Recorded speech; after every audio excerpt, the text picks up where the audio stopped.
Well, howdy again, folks. Hey, listen, it's been a couple of months. I took a little sabbatical from YouTube videos simply because it's been a couple of years. I made about 140 or so, and I need a little break, a little creative break. I was still filming, I just wasn't making videos. But I'm back now, and I've got a topic today about full-time RVing that I think is really important. So let's get going.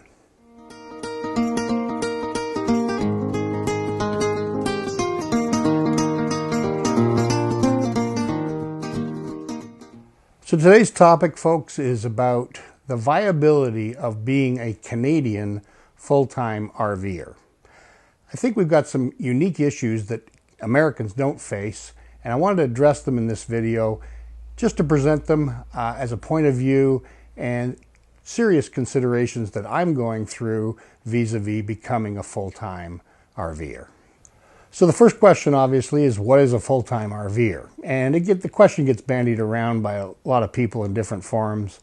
As far as I'm concerned, it's keep it simple. Whether you live in a permanent trailer in a RV park, or whether you've got a big Class A and you're moving around, a truck camper and you're moving around, I don't really care.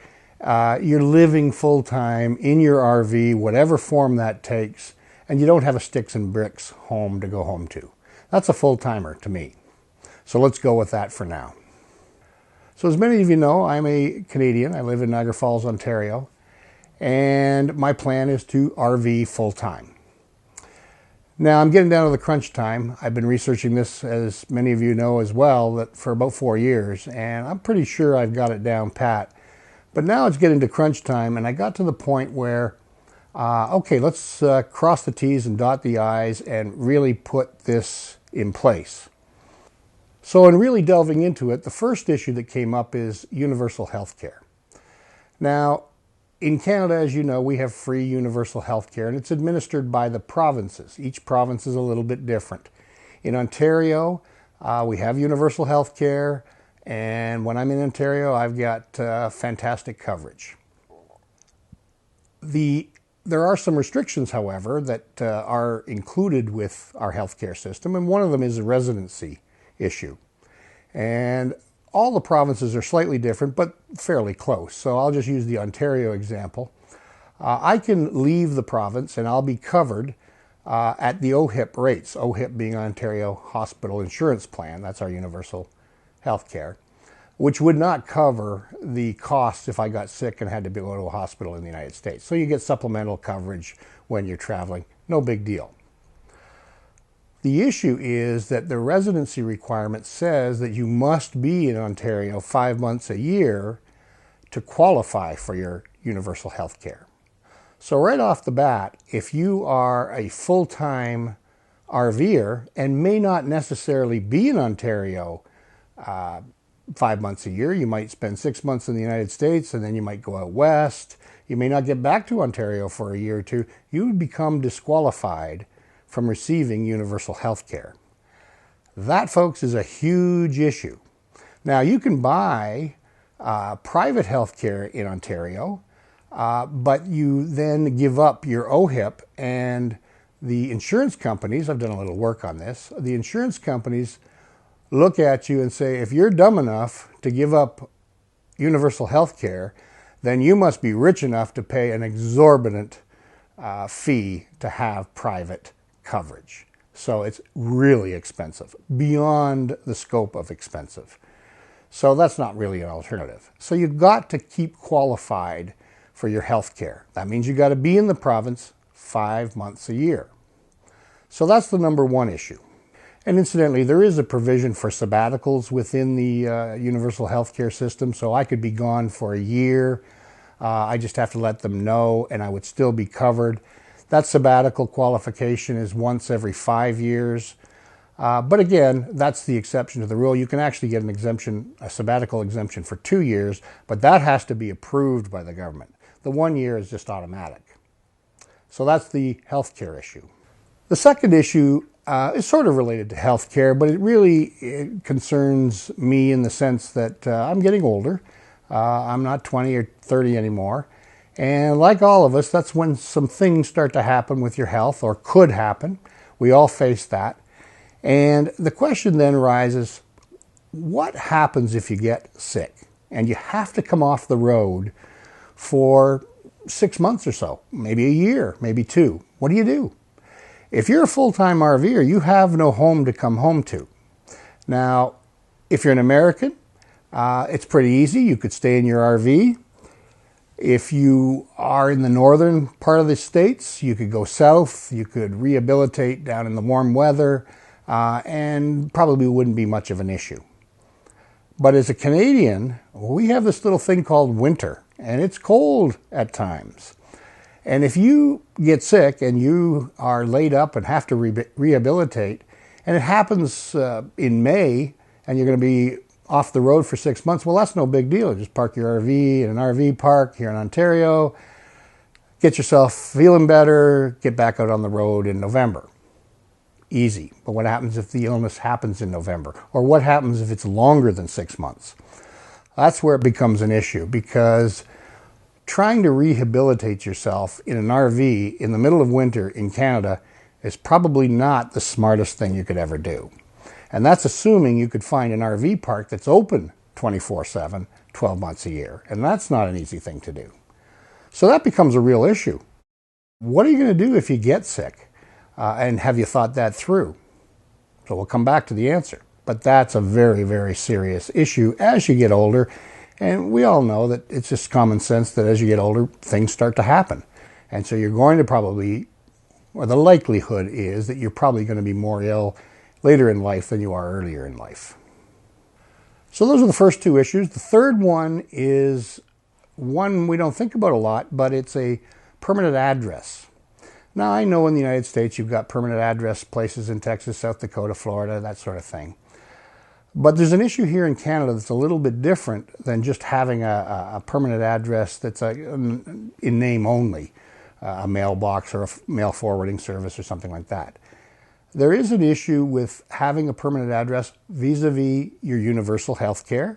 They demand that you have a permanent address here in town or here in the province. So that's one issue. And you can also, it would be easy to say, well, I'll just use my kid's address or a friend's address. But that places an onus on them. They've got to forward your mail. They've got to look after any legal issues. And from an OHIP point of view, it's inherently illegal if, in fact, that isn't your permanent address. So that's not a cool thing to do. And I think it places a burden on people that is unnecessary and kind of selfish in a way. The second issue with regarding permanent address is, as I said earlier, we're going to cross the border and go into the United States, and you're crossing the border in an RV. It's not like crossing the border in a car and saying, I'm going down to Cooperstown to visit the Hall of Fame for the weekend. They generally pass you through pretty quickly. But if you're going down and saying, hey, I'm going to Florida or Arizona, or I'm going to travel around in my RV for 6 months, and you're driving an RV, I guarantee you the first question they're going to ask you is, what is your home address? And the reason they want to ask you that is they want to know that you have a place to come home to, that you're not actually coming into the United States and planning to stay there. And that's one of their little questions that they verify to see that you have an address. And if you do, at least then they can think you're coming home to it. So there's that legal issue. You can lie to the border guards, but I think you'd be very, very foolish to do it because the ramifications are, first of all, it's just unethical. And second of all, if they catch you at it, you're going to be banned from going to the United States for 2, 3, 5, 10 years. And who wants that? So there's that issue. You need to have a permanent address effectively if they ask you when you go into the United States and cross that border. So that's a big issue to me. Okay, so there are some of the problems that we face as Canadian RVers to one degree or another, depending on your personal circumstances. To me, they're pretty significant issues, and it's caused me to rethink how I want to do this whole full-time RVing thing. And I think that the first question that I have to ask is, am I going to keep a sticks and bricks? And I think it's pretty obvious now with these issues facing me, yes, I have to keep a sticks and bricks. address here in Ontario for the reasons I've listed before, and also for a couple other reasons. And one of them being it's a place to come home to have a break. If you aren't feeling well and you just want to get home and just lay back for a few months, you can do it. You can get off the road. It also is an advantage if you do that you can give the kids the RV for their summer vacations, and they can go off and have a relatively inexpensive or certainly a unique vacation. So that's kind of cool. It's also a peace of mind thing, not just for yourself that, you know, if something catastrophic were to happen, you don't have to go around looking for a place to live. You've got one, you can go back to it. And also it's a peace of mind for your kids, that they don't have to worry about you, that if something catastrophic happens, that you're not going to end up in their spare bedroom or their basement. You have a place to go. It's ready to go. It's furnished. You don't have to worry about it. So I think there's a lot of advantage to keeping a sticks and bricks, and I don't think it has to be a fancy place. You can keep the home you're in. A lot of people don't want to do that because they use the money from the equity in the house to finance the RV thing. But you can get a moderate, small apartment, something inexpensive. If you're planning it just as an emergency or to take a break, then that's probably all you need. So that's what I think I'm going to do. I think I will keep a small apartment in Ontario so that I can have a place to break, and for the reasons that I've said first. So that's the first issue.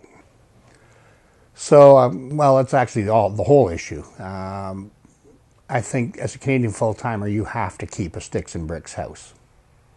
It may vary for other people. For me, at my age, I just think it's the prudent thing to do, and I'm going to do it. So that raises the next question, which is a biggie, and I'm not going to address it fully in this video, but does it affect what RV you buy? And for me, oh yes, very much so. And that's what's coming up next. Thanks for watching, folks. Enjoy, be charitable, and have fun.